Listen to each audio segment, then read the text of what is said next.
I didn't make a good enough hourly wage. So It's because I stayed. No, let me finish the thought. Go ahead, bro. It's because not because I went in and said somebody owes me a certain amount of wage, or I should be able to do this, or a poor man gonna be down, or whatever. It's because I stay up until 3 o'clock in the morning and bust my ass and make sure that I can sell toys. Yeah, I'm listening. I'm listening to Shane. When I was 17 and fresh out of high school, and I made $3.35 an hour. But that $3.35 was probably worth what that $20 is worth today. That $3.35 was worth exactly what that $20 is worth today. And so I was broke, and I was hungry, and I was struggling, and I chose the path of, you know what, I'm gonna do something better with myself, and that means I got to get off of this grill. Hey, Debbie, my boss at the time, what do I need to do to get off of this grill? Shout out Debbie McDermott. Debbie McDermott, okay. Debbie McDermott, wonderful person. So, and I worked my way up, and I became a night shift manager. And I had to close at night and go to school in the morning, and it was hard, and blah, blah, blah, blah, wah, wah, wah. I didn't go hungry. And I got married and raised kids. Could have done a better job of it, but they didn't go hungry either. Okay, Shane. And I'm still not going hungry. So the solution is get out there and hustle. So my stop looking around you. My caveat to what you saying is you talking like the Gen Zers aren't working hard. They working more hours than ever. They fucking driving Uber, Lyft, door dashing, and have a 9 to 5. Sure. And they still can't make it. But they are making it. These motherfuckers trailing water, Shay. They making it living in their cars. Okay. Okay. A lot of them that are opting to live in their car just so you can make it. A big trend. We're gonna try to get you mic'd up, baby. Huh? Oh, we can't get you mic'd up. This one right here. I don't know what this is.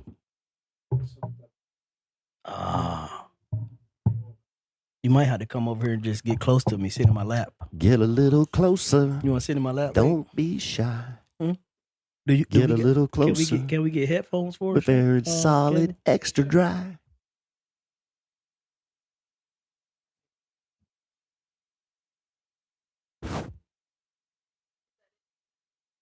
Right here. Yeah. Okay.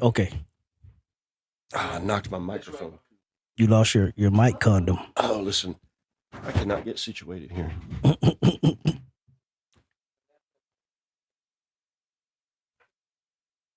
You're going to have to sit in my lap, babe. I don't have my glasses on. You want to sit in my lap? You sure? Y'all don't be doing nothing crazy over there now. You weigh about it just as much as me. I done lost so much weight. Say so. All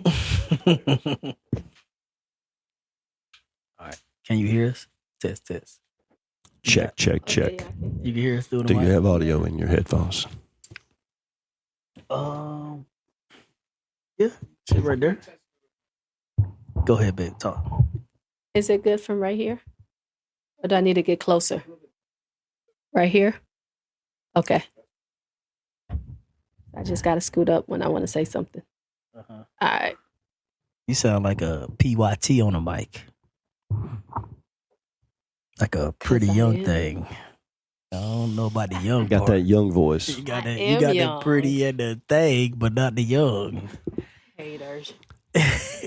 What's my boy Shane word? A curmudgeon. Curmudgeon. I'm most definitely a curmudgeon. Shane is a curmudgeon. These young kids, they need to pull themselves up by the goddamn bootstraps. Motherfuckers don't even got no bootstraps. If you can't get out there and work. But that is true. They working hard.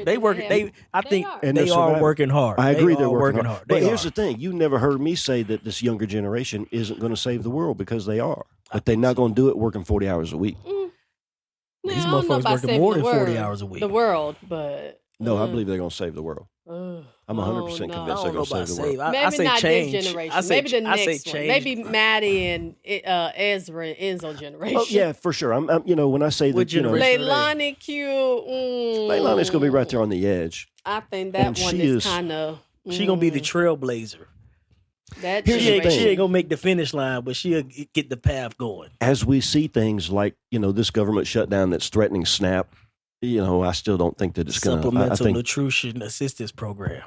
We used to call it food stamps. Just Back in the food day, stamps, we used to brown call it bags. welfare. We You know, called them whatever. brown bags. Well, Brown well bag. there's a Let me lot get of things that brown fall bag. under welfare. True that. Yeah. So That's for we sure. can't, we got to separate Yeah. because there's a lot of rich people that's under that welfare program For that sure. don't think that Once I it's get rich, considered I'm welfare. gonna get my Social Security and my welfare. Social Security is different than welfare. Shit. Social Security is not welfare I want whatever they give me for free that I paid for. that you pay for. I say for free, but what I pay, I want whatever I paid for. Yeah, which is Social Whether Security. I can afford it or not, give it to me. I'm a millionaire. Give me that $2,000 SSI check every month. Just because you can? Just stick it to the man? Because I paid for it. Okay. Give me my money. So, again, Social Security is different than... What's know. that, Medicaid? That Yeah, old Medicaid people is- get? Give me yeah. my Medicaid. Medicare, not Medicare. Medicaid. Medicare. Yeah, that's right. Medicaid's free. Medicare. Give me my Medicare. Here's the thing. We could most certainly implement socialized medicine here if we'd stop spending our money all around the world trying And we to can worry make it about what other affordable people are because the doing. government can control it. What I'm saying is, because the government has the numbers, But what has the government ever controlled that they did a good job with but besides I'm the saying military? they can bring all the numbers together to make it affordable for everybody. Because On paper. you get what I'm saying? 'Cause On paper, let's yeah. say we like buying in bulk, basically. For sure. We're buying in bulk. I'm For bringing sure. you 350 million people. Right. And we're combining our resources not only for the... I want to spend $10 a person. It's going to cost more than that. Okay. I'm just throwing a number out there, Shane. Right. A bulk number. I got you. Yeah. Even at $100 a person, 350 million, that's a lot of damn money, Shane. So I had to look up what all fall under the welfare program. That, Okay. of course, cash assistant. So this is everything that's this cut is right now, though. Everything that's fall under welfare. So when we're talking about welfare, this is Uh-huh. what all falls under there. So temporary assistance for needy families, food assistant, which is what is about to be cut, SNAP for women, infant, and children, the WIC program. So for we've been on WIC. WIC, we sure have. We never got food stamps, but we used We've been on WIC. Yeah, we have used WIC. Housing assistance, so subsidies, vouchers that help cover rent and mortgages. Shit, how can I Of get course, programs such as health, Medicaid, and Medicare goes under that? So the old people healthcare. about to not have So their that health I insurance. just said that's what's about to be shut, but that's what's all under the welfare. So when The we're talking umbrella about welfare, welfare, and people think, oh, it's just for those people over there. No, if you get Medicare, you still under the welfare. Yes, we all paid into it, but it still falls under welfare. All right, children assistance. So those parents, their kids going to school that receive any type of assistance. Energy assistant, if you can't pay your utility bill and you contact them and you get on a payment plan, whatever. Unemployment compensation, temporary financial assistance for those who have lost their job. Education and training, job training, assistance with education expense and job training program to help them become better sufficient. And also disaster relief, people with disability, like supplemental security income and special needs. So there's a lot of programs that goes under welfare that we say, oh, let's cut welfare. Well, we've all paid into all of these programs, but that doesn't mean necessarily that we can say, oh, well, if you made more money, then yeah, you should definitely be able to help other people. That's what I think. If you're rich, you don't need it. Pay for yourself. Say that till you rich. So I'm going to ask a question, and I'm going to ask you to answer it on the other side of the intro. Uh-huh. I feel like my mic is a little bit Give her loud. time to think about it. Yep, give you time to think about it. Okay. So in all those programs, and I would disagree with the unemployment compensation category on that just because I know a little bit more about that. But regardless of all those programs that you just listed, the question I want you to answer after the intro Mhm. is there any waste in any of those programs? Coming to you now from that 86 Kids studio, deep in the heart of underground Huntsville, Alabama, at that 86 Kids studio, here with my co-host, Q the Messenger, and our illustrious producer, Kevin, the Boss Man Richardson. And tonight, reintroducing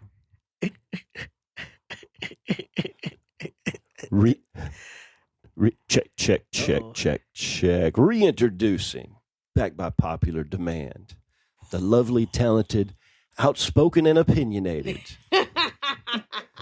Facts. Cynthia Darden. Facts. Woo! They call me You Shane right. the Brain, and this is Vendor Chronicles. Let's go. Woo! Hey, Kevin, man. Here we go. What my boy Fitty say? You looked up that bar the other week. I saw.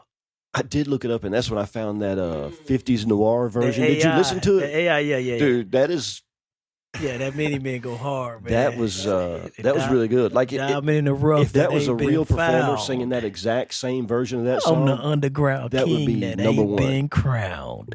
Bars.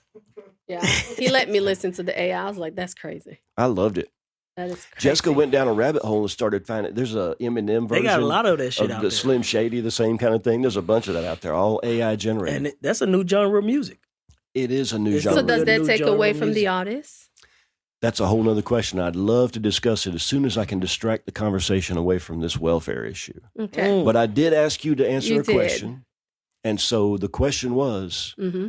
in all of those programs, I'm not real sure why we got onto the subject of listing what falls under welfare when we were talking about the difficulties of being a young person in today's economy. But Rabbit hole, Shay. Rabbit hole. if you're going to say that we shouldn't talk about cutting welfare, then my question to you is, are all of those programs 100% efficient? I think it should. Ooh. I think there's definitely room for improvement and for making it better Okay. by cutting certain things, as far as maybe verifying better on how many people really need it versus who don't need it. So I think, it could be better. And of course, nothing's ever going to be 100%. So it wasn't meant to be a trap question. I hope you didn't take it that way. Oh no, not So, at all. But here's, this is personal experience. And of course, this is anecdotal, Mm-hmm. but it's very much true. I spent 30 years in the restaurant business. And so, a lot of times in the restaurant business, you see your entry-level workers. And these might be young single mothers. Mm-hmm. And I would hear the conversations where when you go down to the food stamp office, make sure you don't take your cell phone with you. Park your car around the block so they don't see that you're driving a nice car. Don't wear your nice clothes. Don't take that purse, because they're going to see that and they're going to be wondering where you got it from. And so when we talk about these programs, and first of all, I'm 100% in favor of public assistance. Mm-hmm. Several of those programs you mentioned, I've taken advantage of myself. I was on WIC. Mm-hmm. My son was born, paid for by Medicaid. Mine too. Best believe by the time my second one came around, I had my head out of my ass and I was a responsible person. But we need to take care of our young people who make mistakes. Not make mistakes. I'm not saying, I'm not calling a baby a mistake, but to have a child before you're financially able to support that child is irresponsible. And I was irresponsible. Mm-hmm. And society came in and made sure that I didn't, and my son didn't have to pay, too high of a price. And so I say I want to color all of my statements by saying that I firmly believe in public assistance, but it should be a hand up, not a hand out. You know what I'm saying? And I think that came from, I don't think it came from the people that's taking it, though. I think that is the system that the entity that created that system has made it to be a handout more so, because they want you continuously depending on them. Because if you now I can go and do it by myself, then I no longer need you, then you're not continuing to feeding their system. So I think it was created to keep you down. For example, when, I give an example of us. Quint was in the military. He was working. It's a shame that any military person should have to look for any kind of public assistance. That's a damn shame. And there's a lot of military personnel that had to go. We went to FOUL, and that's one of the things I was like, I never want to be on welfare or anything like that. Not welfare, but like I never wanted to get food stamps. We went to apply because we was in a season of where we just was not making enough. Sure. Went to apply. They told us that you made too much. I'm looking at how much you brought in. I'm like, then what is the poverty level? Like, what is too much? You gotta Right. explain, Like, you gotta have explain to what be- we wasn't making enough is as well, because we had two hoopties.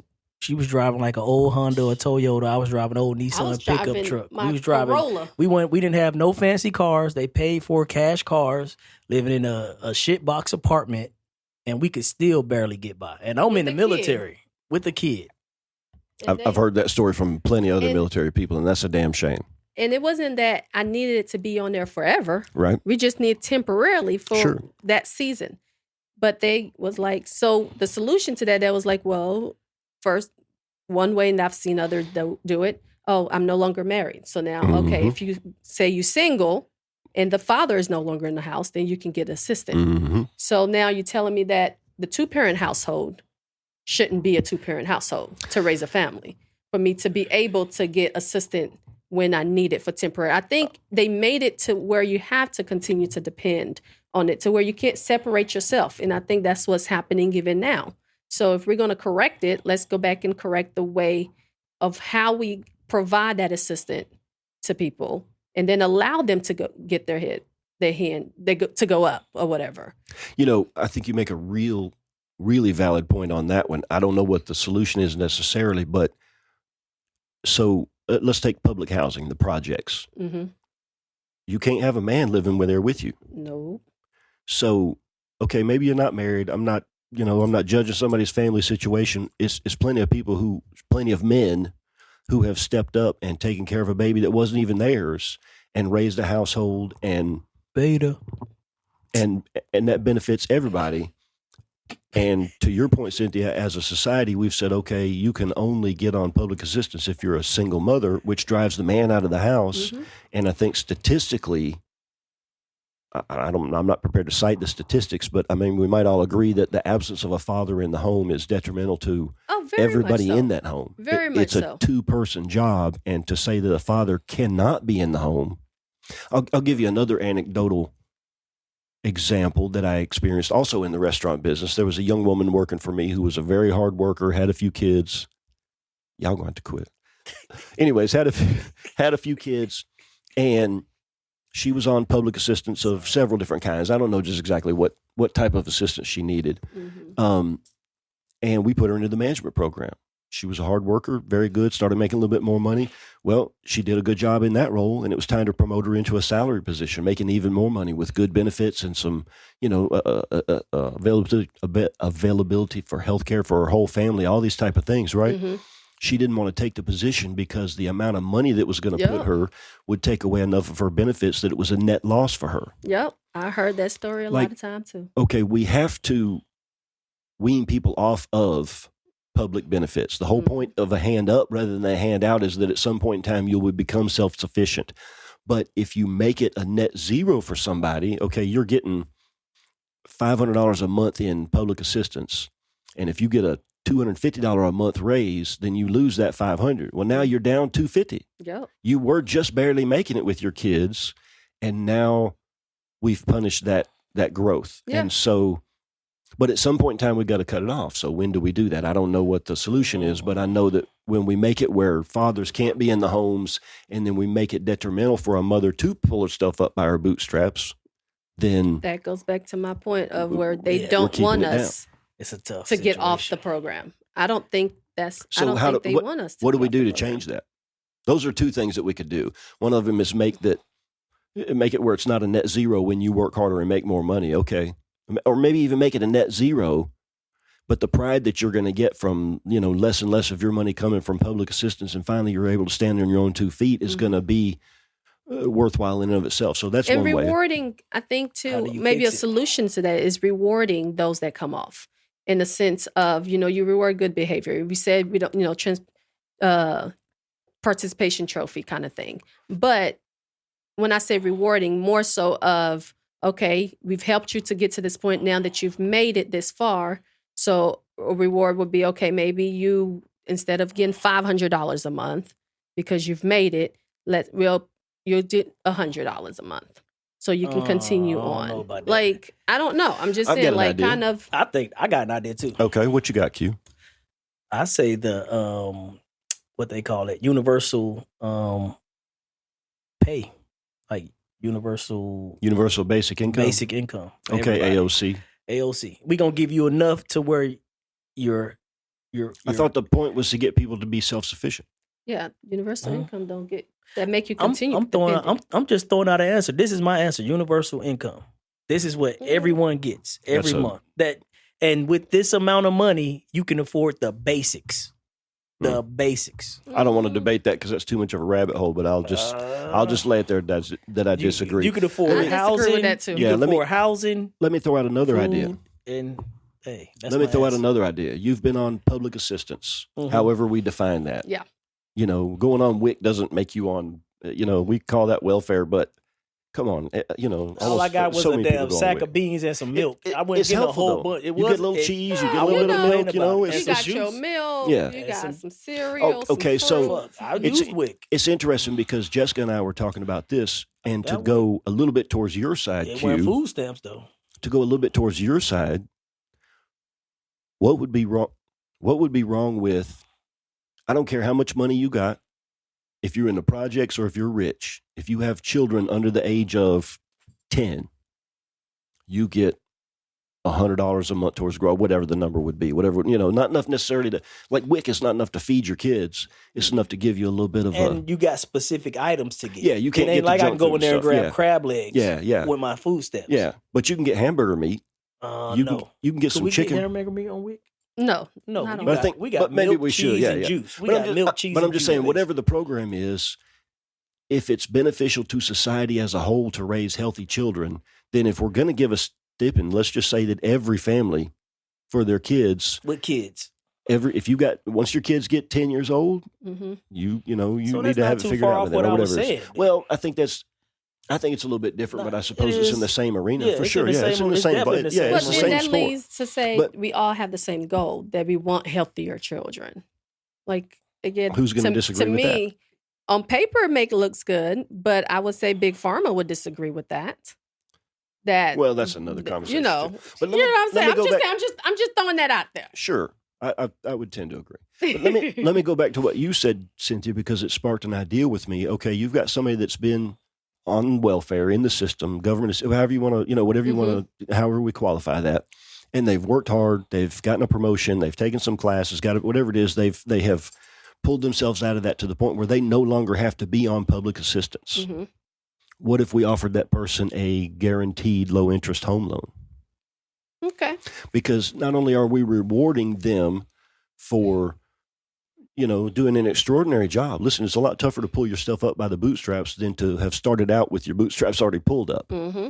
We know that's a lot tougher. So now this person has done that. The reward is that you're going to be able to purchase a home, but that's also helping you grow because generational wealth. Yeah. And now your kids are raised in a house with a yard, hopefully, instead of an apartment or whatever it is, or maybe the projects, Mm-hmm. But the problem that we have is because of some of the ways that we administer, quote unquote, welfare, we have people that have been in the projects for generations. Oh, you got grandmama, mama, and daughter all living in the same housing projects. Mm-hmm. That's fucked up. That is. That's fucked up. So we got to ask ourselves why. And you tell those women that the only way for you to continue to have a roof over your head and food coming in is you may not let a man help you. You cannot work together with a partner and try to do your best to struggle and beat the world.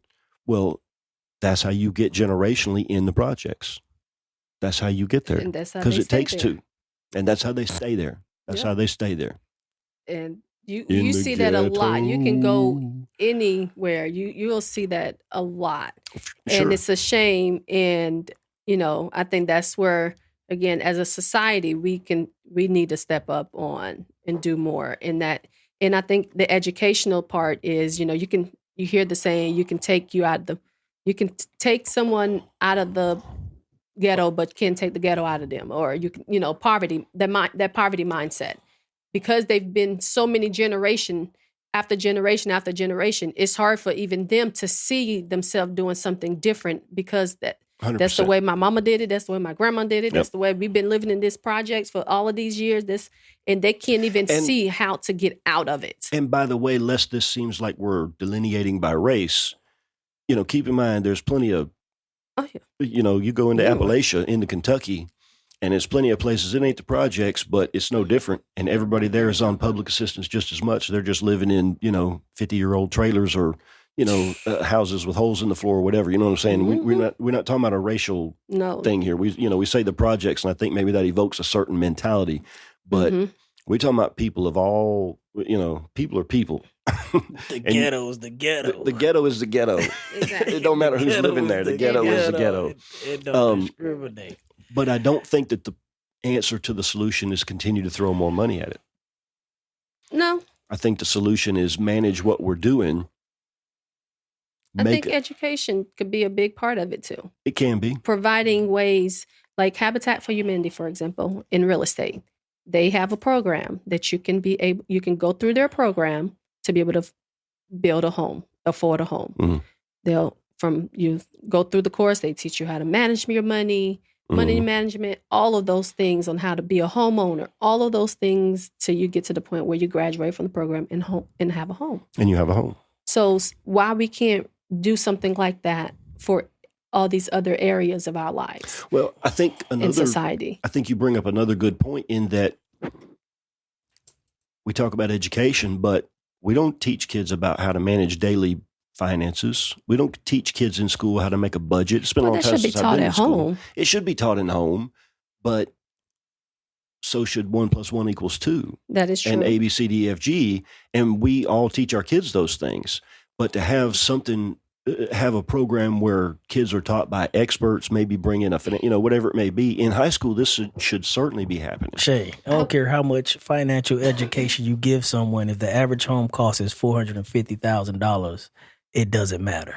I can give you all the financial advice and how to pinch pennies all you want, and you still can't afford a $500,000 home. And yet, on the average. I will say it is in Missouri.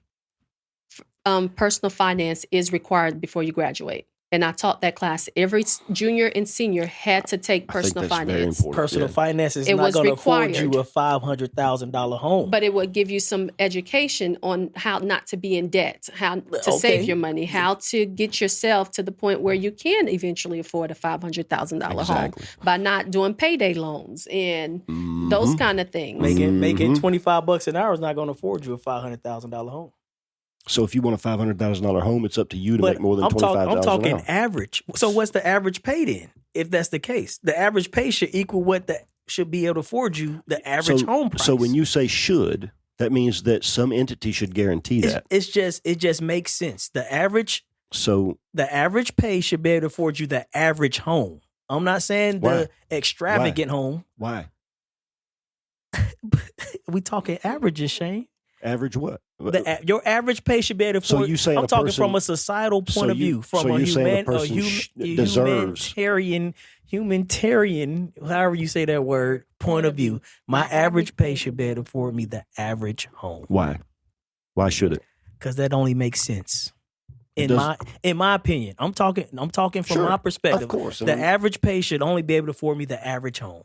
Now, if I want to go out and get a job under deep sea welding to make an above average pay, yes, I should be able to afford that above average home. Well, there's a lot of factors though that go into buying a home though. So you can't correlate just average pay, afford average home. Okay, if you don't know about your debt management and you have accumulated all of this debt that nobody taught you about, then I'm not talking. You won't have that. The average home is actually $220,000.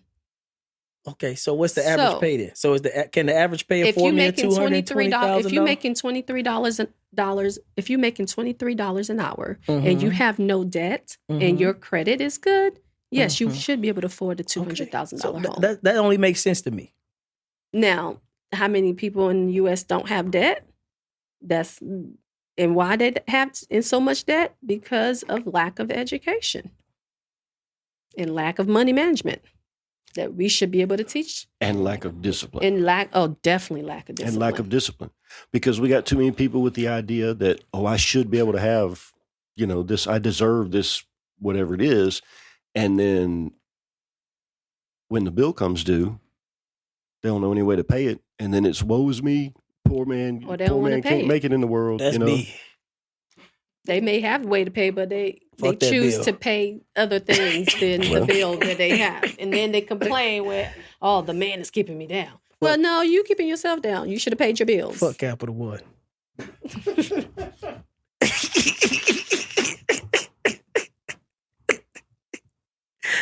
Oh man, I'm sorry, y'all.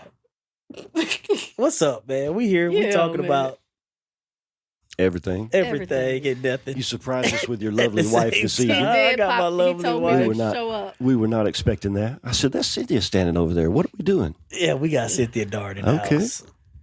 I am very opinionated. Nice for you guys to be able to. The controversial. We like opinionated. Listen, I'm a Here's- big fan of y'all. And I got some opinions. Here's my thing. We should express our opinions, and they don't have to agree. That's the whole point of it. that's Exactly. even But- better. That makes good content. It makes good conversation. It Makes does. good conversation. It's important not to be personally disrespectful, Mm-hmm. and I think it's also important to recognize that there's another way of doing things Mm-hmm. that works for other people. Mm-hmm. I agree. I know somebody who shall remain nameless I know somebody. who firmly believes that it's unhygienic not to use a wash rag in the shower. Don't I- touch that soap with your body. Huh? Hold up. I'm confused. You take a shower. You take a Yes. shower, Yeah, you got a bar of soap. You're going to wash yourself with it, right? bar soap and a rag.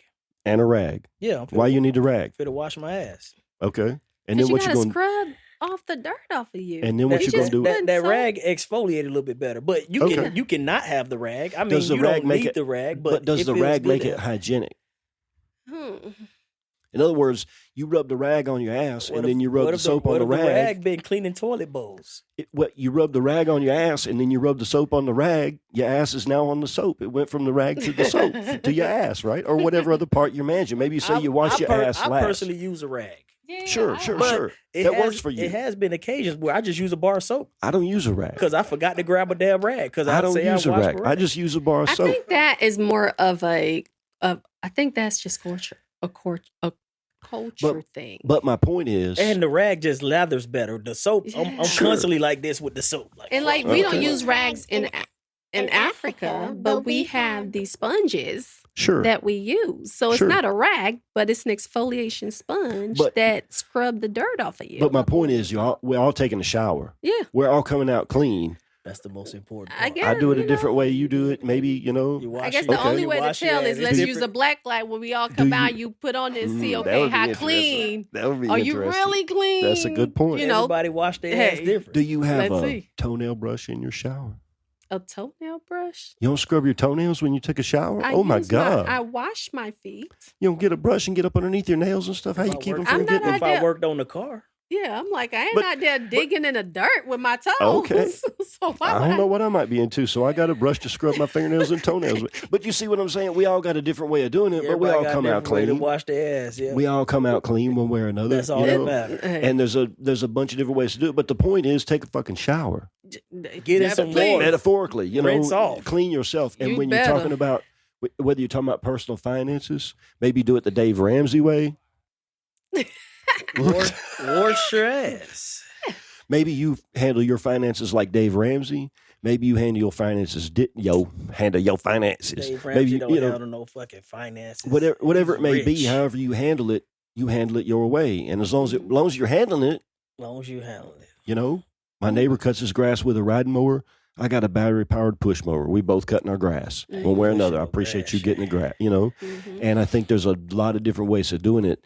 And as long as everybody's carrying their own water, let them carry it the way they carry it. Hey. I would have to say to that point too. You know, sometimes you don't got to reinvent the wheel. So if you look Mm. at those that have done it well Mm. and it's been successful, why try to do a different way when you see there is a pattern, A blueprint. a blueprint that's already there that shows success. So, Bars. for example, AKA Dave Ramsey, a lot of people don't agree with his methods, but there's a lot of people that do because it has worked for them and it has showed them how to get out of debt Mm-hmm. and had to pay off things quickly. And now they can say, okay, I don't have to stress about money. I don't have to worry about living paycheck to paycheck because Once you're now rich, I'm you're not rich, in though. debt.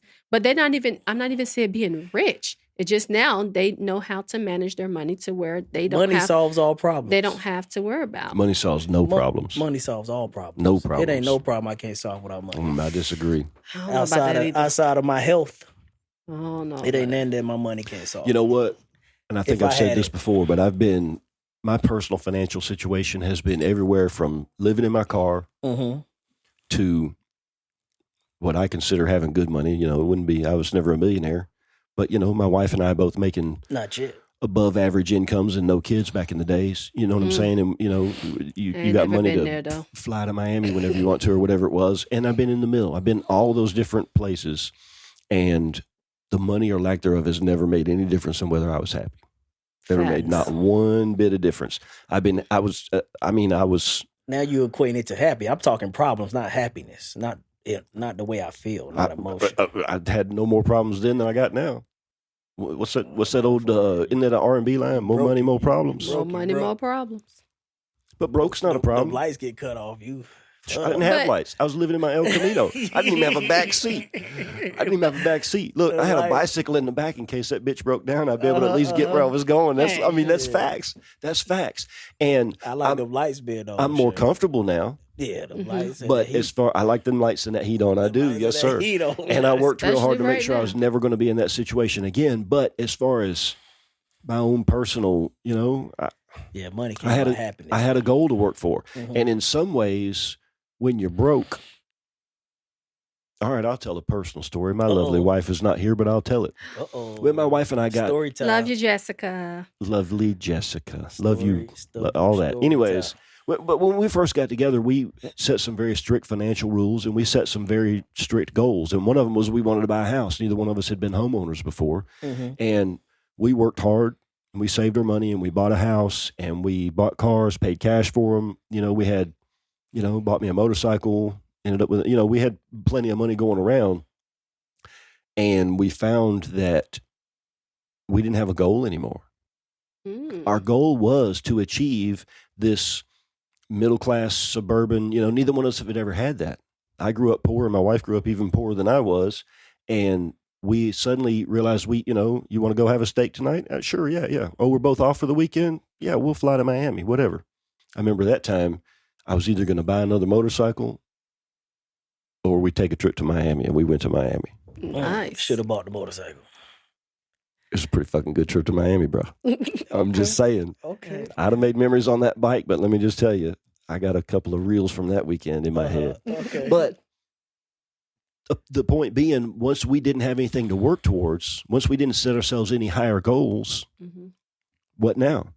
And we looked around and we got bored, and it caused a real problem in our marriage. Thankfully, we've been able to work that out, but it's taken us years. It caused a real problem for us. And so maybe happiness comes in not the achieving goals, but in working towards them. I would have to agree with you on that. If you're not busy trying to figure out what's the next thing, The journey, yeah.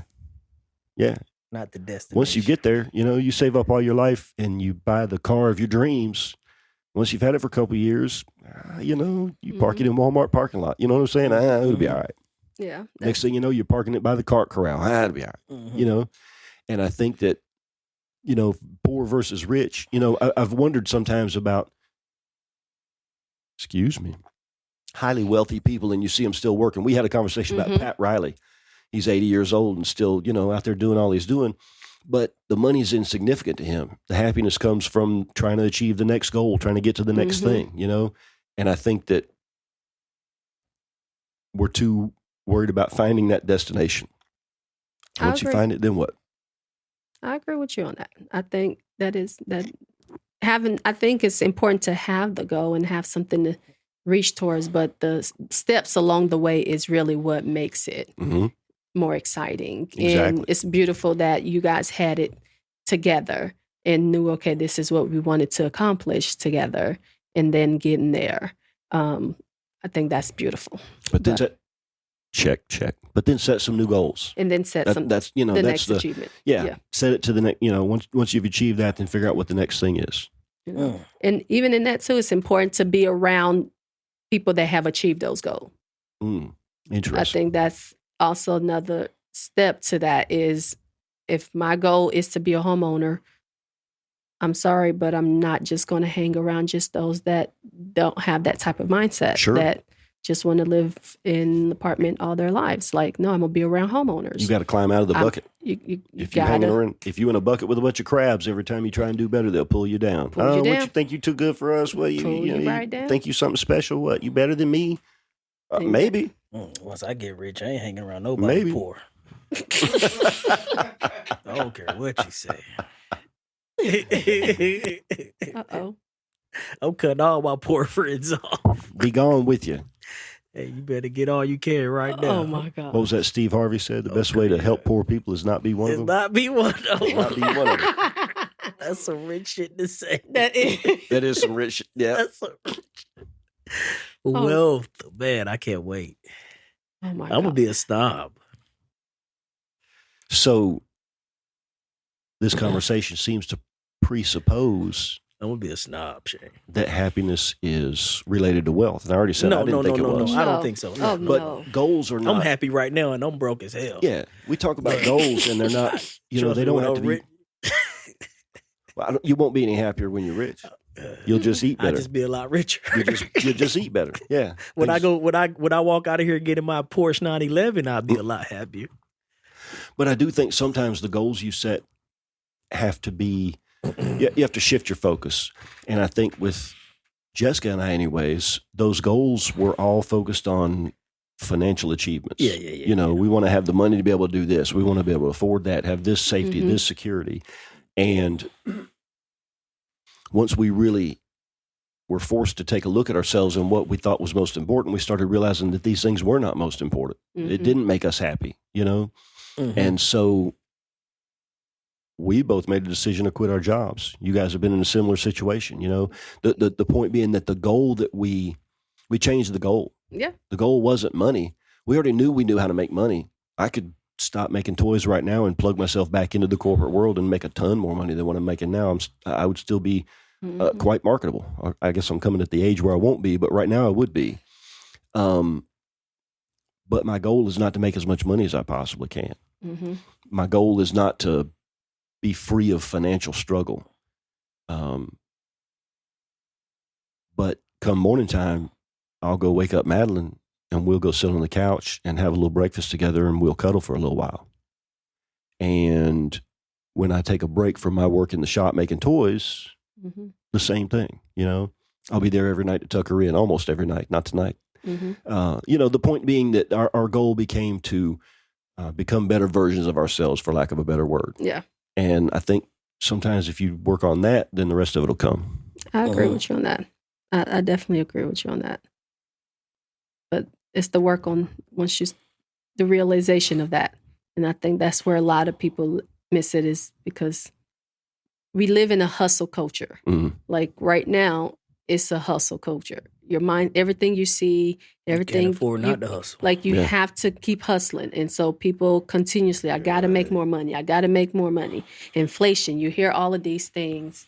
And so that makes it to where you set a goal to where I have to make this certain amount of money. Yep. And the only way I'm going to make that is if I'm working all these hours, if I'm 80 hours a week plus DoorDash, plus Uber, plus this and all of these things, because we live in such a culture that almost requires you to create a goal that may not be the goal that you want to do. Money may not be the goal, but it almost makes it that for you. Instead of, if you other countries just surviving though. Like we talking just survival. Yeah, just to survive. We live in a hustle culture just to survive, just to make it by. Yes, you got to feed your family, just to make it by. I like it that way. Just to get by. I like it that way. But you look at other countries that, for example, in France, they on the summertime, they shut down and take vacation. And they still making it. You said no.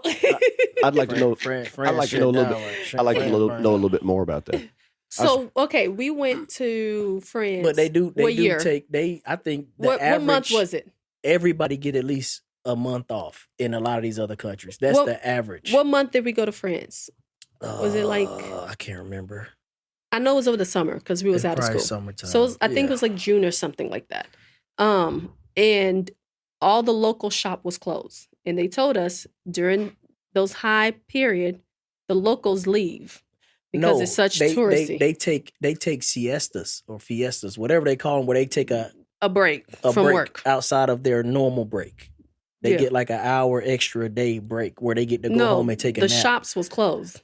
This wasn't their holiday season. They just get breaks. They don't work all day throughout the day like we work. They take siestas throughout the day. Oh, them shops was closed. I couldn't get no French bread because the local shop was closed because they went on vacation. I think you misinterpret. No, they wasn't on vacation. They was on siesta. Listen. I've never been to France, so I don't know. Never had any desire to go to France. You ain't missed nothing. I don't think so. No, you ain't. It was pretty. That was about it. Yeah, it was the Eiffel Tower was like, oh, you seen it? Okay. Once you seen it, you seen it. The Louvre just got robbed. I saw that. I'm waiting for middle the of the daytime. No daytime. You know there's going to be a movie about that. I can't feel sorry when the robbers get robbed. Ooh. I'm gonna leave it at that. Everything in the Louvre is stolen goods, Shay. Oh, you talking about from Nazi times? From any time. That shit is all stolen. Napoleon, Leopold, the Queen. I don't know anything about that. Shit from Egypt, shit from Africa, shit from all these other countries that they pillaged, raped, burned. It's all stolen. If you say so. I know so. History tells us so. I don't know. We can Google that shit. I have no idea. Nah, this is a fact. It's fact, Shay. I don't understand a lot of that art anyways. That shit is stolen, though. What It's people what I'm say saying. is great art. Most time just doesn't make any sense. If it didn't come from France, it was stolen. Let's just leave it at that. They didn't pay for it. If you say so. I have no idea. Okay. I'm not disputing. All right. I'm saying I don't shit know. in the Smithsonian stolen. They didn't pay for that shit.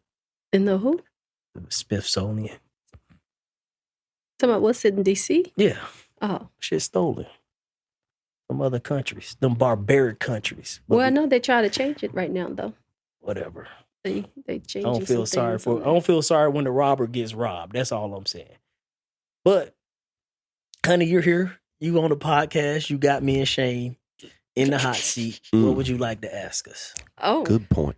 Oh, you listen. You a faithful listener. Any old topics you want to bring up? Any old topics anything you need bring clarification? Up? Anything you're pissed off about? Yeah, she pissed off every episode she listens to. Listen, okay. I say some shit. If you guys are listeners like I am, I know you want to like send in your questions during the time when you're listening to it.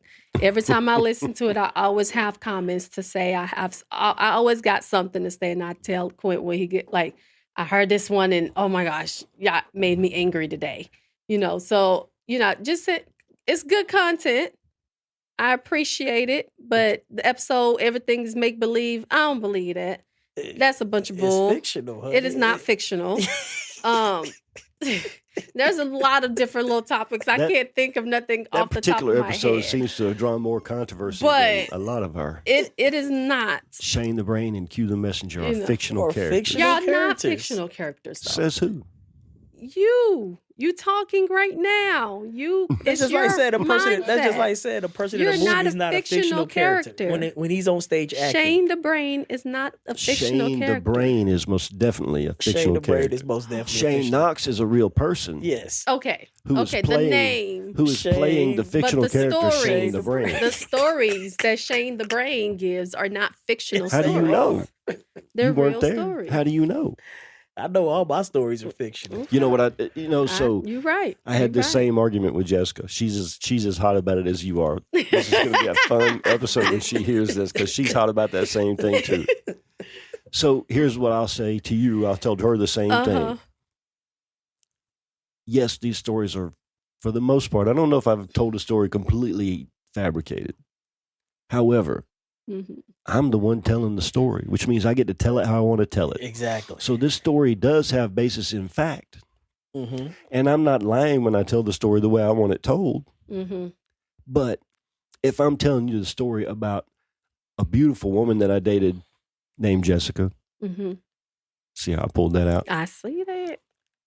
And I'm telling you about a beautiful dinner that we had, I might not have mentioned that one of us passed gas in the middle of dinner. I might tell the story how I want it to be told. Correct. Okay. Yeah, I might tell the story how I want it to be told. Telling the story how you want it to be told is not the same as the story being completely fictional.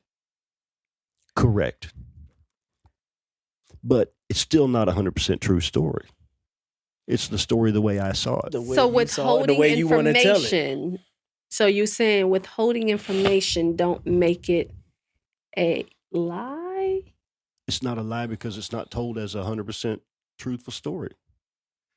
So then y'all need to put a disclaimer out there. Say We did. everything. We made a We whole did. episode. We made a whole episode. Listen, We before made a whole then, episode okay, about it. so before then I needed this episode to happen on episode 1. Then everything after episode 1, then I wouldn't take it seriously. Now y'all made this on the Buyer beware. 100th episode, Buyer beware. and now all of a sudden you're trying to tell me that the stories that These you've been stories made up, saying right? has been made up. Maybe. What percentage of the stories I tell you think you already know? 0. How much new stuff? Okay. I have you learned more heard? stories. And if I don't know, don't y'all say can't learned. see. You've heard more. I've stories. heard more stories from this podcast in the past year than I have in 20 years of 18 years of being married. All right. I'm gonna. What the viewers don't see is I'm sitting across the seat from Mhm. in our normal position. My good co-host Q, the messenger, and sitting on his lap is his beautiful wife Cinthia. And so I'm going to say this, and either one of them are within kicking distance. Is all I'm saying. Y'all know. Here's my question. Uh-huh. You say you have heard more stories over the last year than you have in 18 years of being married. Mm-hmm. That just goes to our point. Shay. Maybe you wasn't really listening. No, he went Maybe. talking. Or they made up.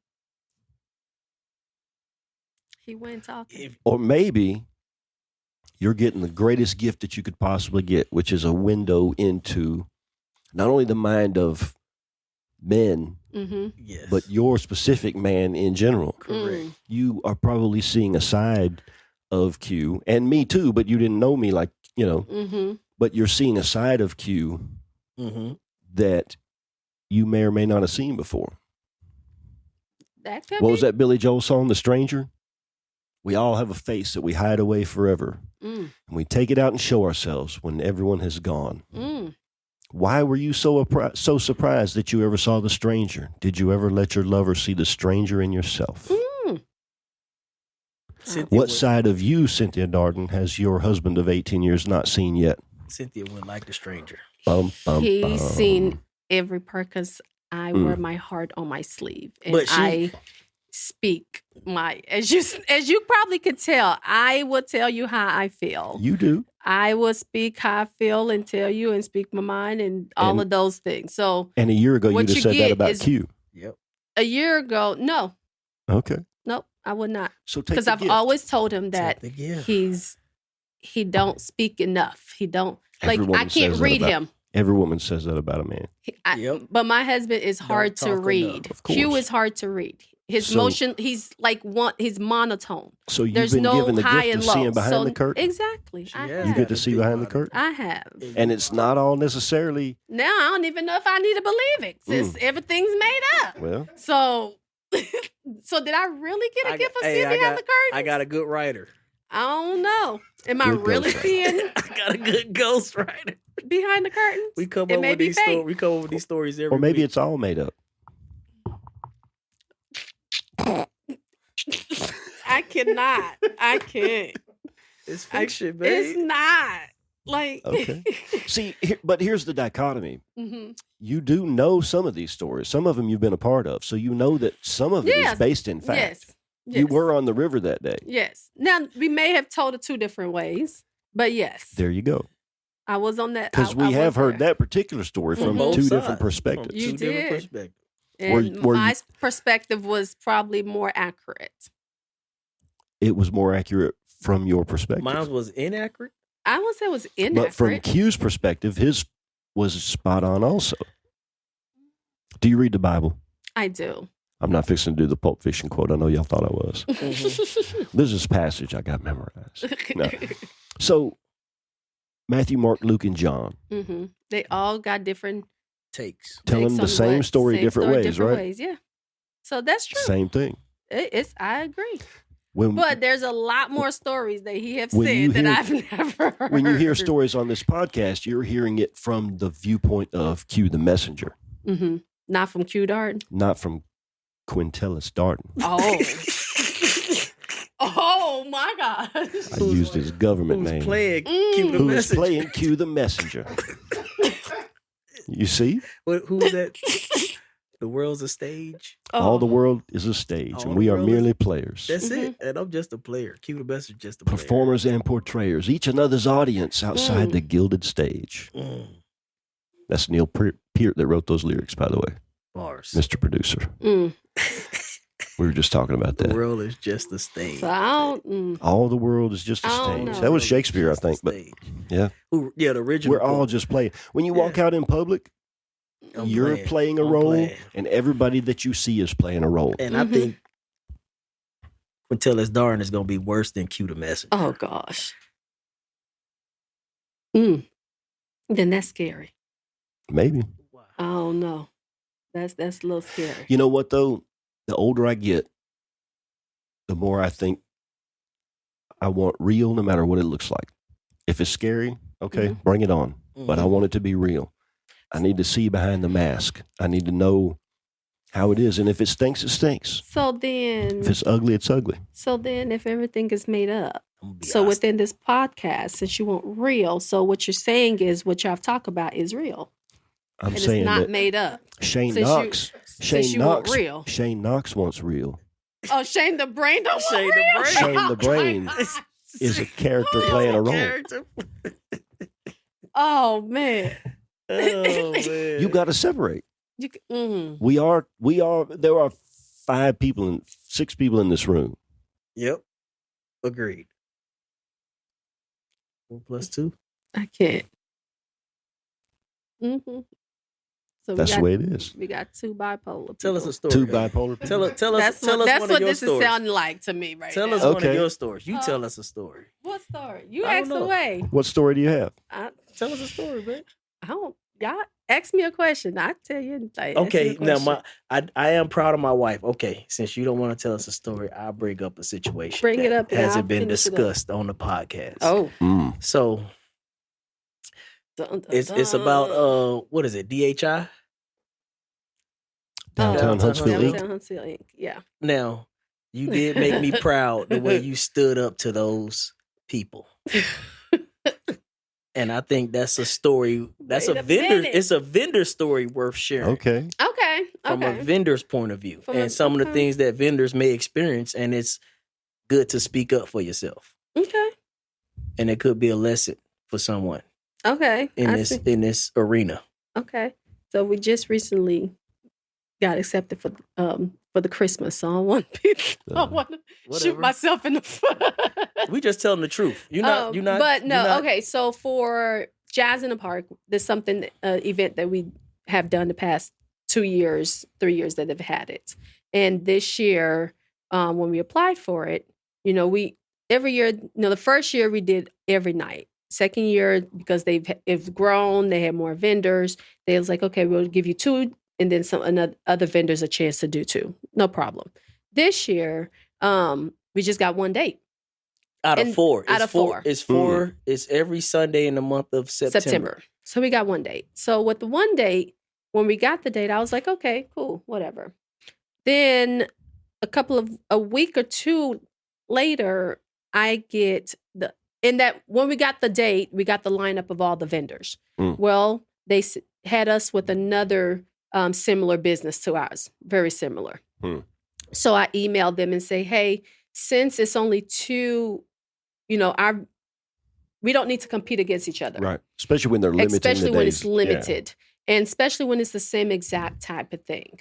Then it don't need to be 2 people there. So how Right. about we split it? It was You put another them- popcorn business. Yeah, you put Sure. them on 2 No days sense and in you put having us us on on 2 the same days. day. Or you put them on 1 day, put us on 1 day. Whatever. Right. Just don't have us there together. Correct. So after that, I get a email a week later say, oh, we made a mistake. You're not supposed to be on the list. I'm like, because of your paperwork that you didn't submit. Wait a minute, time out. I was never told that there was a paperwork that I needed to submit. I was asked a question and I answered the question. Was your paperwork in line? I said yes. That was all. I was done. So then I'm like, I can't let that go because that's an event that as us vendors that we look forward to it. You know, certain events, you're like, oh, you're going to make some money. Right. Like we prepare for that event because we know how well we've done in the years past. So we was looking forward to that event. So I couldn't let it go. I was like, I have to say something. So I emailed everyone that our past relationships and the new and say, hey, this is the situation.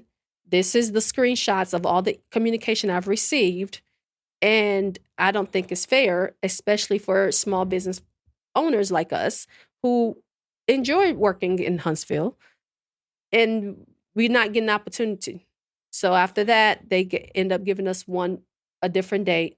So we was able to do one event out of the 4, but I couldn't let it go. It was just one of those things as a vendor. I'm like, no, I'm not letting that one go. And Quint, originally he was like, let it go, whatever, F them, blah, blah, blah. I was like, no, I couldn't let it go.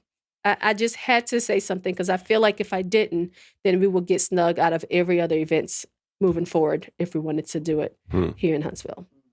So I had to speak up. Got to stand up for yourself. I feel like it's paid off to where, you know, we recently did Movie in the Park. Now we're doing Tinsel Trail.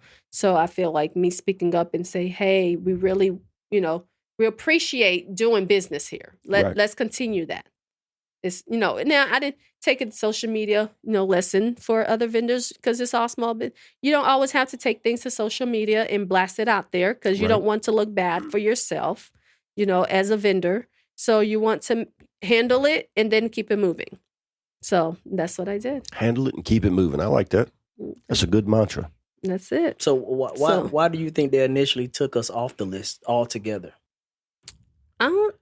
I think because we were on the list, complained. but then once we spoke up and said, hey, no sense in us doing the same exact days as this other vendor who does the exact same thing as us. Yeah, it was just easy. Yeah, okay, then y'all don't need to participate. But now there was paperwork that they wanted you to submit. They just didn't, it was their bad they didn't submit it to you. But there was paperwork that hadn't been submitted, right? That's what she said, yes. Then you had to go back and fill out some paperwork. No, I didn't. I just had to send in my business license. But they asked me. They never asked for They said, that. all your paperwork. Is the paperwork correct? So that's something that they could have got from the city of Huntsville also to verify that my paperwork was good. So that's the part they said, oh, you didn't submit it in time and the committee already made a decision. I'm like, but you didn't ask for that. But I'll tell you this now, sometimes you got to let something go. We had an event recently that we've done every year since we started doing this that has declined every year, and every year it becomes more and more of a hassle, and we just had to tell them, you know what, we're going to find our cheese and somewhere else. And that's where I was at with Huntsville, with the whole city of Huntsville. Okay. Like, who is it that manages the art walks? That's not DHI. It is. That is DHI? Yeah, okay. DHI. Yeah. I've never had any problem with those guys. Well, there was that one time when it was raining a little bit. Yeah. And they closed it down, and I was like, no, it's not raining. I'm fixing to go make some money. I'm at the point to where they just make it hard to do business in Huntsville, period. Yeah, now I would say from a food vendor perspective. Food trucks, it is becoming hard for us to do business in city, and that's for all food truck, like of doing business in the city of Huntsville as a vendor, because they want you to get pretty much individual license in a sense to do every event. You have to submit a request. Like for a daily license or for that event. Event license, not a Huntsville that's license. Very difficult. Like, so it's becoming a little bit, so when organization like DHI do an event, you don't have to do it, you don't have to submit it individually. Whoever organizing the event can submit one document and say, these are the vendors that I will have there, these are the vendors that I will have there, and then they can verify it and say, yes, these are good to go, and you're good to go. So it benefit having an organization host these events and then invite vendors, right? Then the city itself doing it, but you got to make it fair. And there's a lot of vendors, like food trucks are popping up everywhere these days. For sure. And for us, we're not a food truck. We're more of a snack, an afterthought after the food.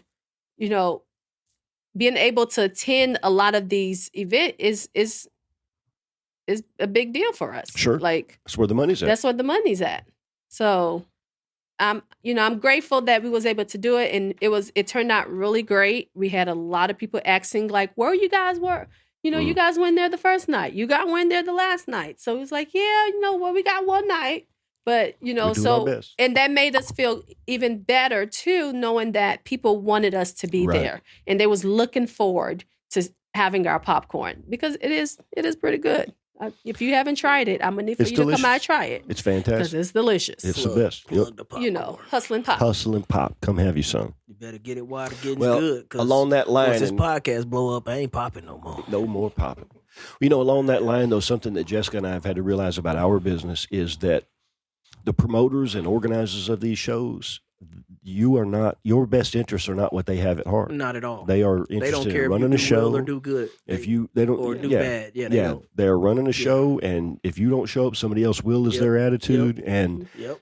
as a That's business exactly owner, right. you got to be looking out for number one. Correct. Because they're not vendors themselves. Nope. Nope. So they don't even know. Never had to rely on it for their Correct, income. They got to whatever it might be. I'm gonna get paid whether you do good or bad. So on that note, if you're a vendor out there or organizer, I'm gonna put a little shameless plug for myself and Jessica on the vendor scope. Reach out to us. Look me up, Cinthia Darden or Jessica Knox or Hen Knox Toys. Hustle and Pop, send us a message or something. We have something for you. We're looking for vendors and organizers to try to find a place where we can house all that information. So if you're a vendor or organizer, look us up. Vendor Scope. Vendor scope. They just Google vendor scope. No, you have to message us directly. It's not Okay. yet on Google. How we do that? You can on Facebook or on Where do our Instagram. listeners find you on Facebook? So they can find us on Hustlin' Pop, and you can message me there, and I'll give you the contact from there. We don't have a Facebook official page yet for Vendor Scope, but you can definitely send us a direct message, Cinthia Darden or Jessica Knox. All right. So Q. that's my little shameless plug. We're getting dangerously close. Dangerously close. Shade. Mhm. This has been an interesting night. It does truly feel like we just sat down. It does. It I really said feels once, like I it. said 1,000 We times. just sat We down. just sat down. I bet your right knee don't feel like that. Oh, I'm just kidding. I'm just kidding. No, that's No, my You leg, don't see me shift my so leg many numb, My times. leg numb as hell over here. Oh man. I done shifted my Q, weight what about so some many words of times. wisdom, I don't man? even got none, Shay. You don't got nothing? Nothing. We got a guest here. Oh, that's true. Oh, you ain't. I We don't do got have a nothing. guest. You just read a book. It is traditional. Oh, I did. Well, What did you learn from that book that you could share? I listened to the book. I said read because I do audiobook. He said it's not reading, but whatever. It's still No comment. It's still taking in the She said she read the information. book. My Okay. name's Paul. I and read ain't the in book. I read the book. You read Okay. the book. Okay. But I listen. What I was the use book? audio. It's called Let Them. The Let Them Theory. Let them Yep, theory. Let Them. And from that book, I would say my word of wisdom is let adults be adults and let you do you. That's it. Hmm. Let adults be adults and let you continue to do what you do. Don't worry about what they do. So You do mind you. your business, basically. Mind your business. Mind your business. That seems like a recurring theme. Mind your business. Mind your Let- business. Let them and let me. So what are you going to do different instead of looking at what they going to do differently Mm-hmm. when it comes Bars. to relationships or just in general Life. life? So that's it, it's a really good book if you're out there, if you need something to read or listen to on audio, pull up Let Them. It would definitely, especially for all my ladies out there. And for my men out there, I'll let you have the male counterpart of that book. It's called The Subtle Art of Not Giving a Fuck. The sort of order not giving a fuck. I read that one too. Yeah. All right. Well, this has Audio. been a very special episode of Vendor Chronicles. Peace. Peace.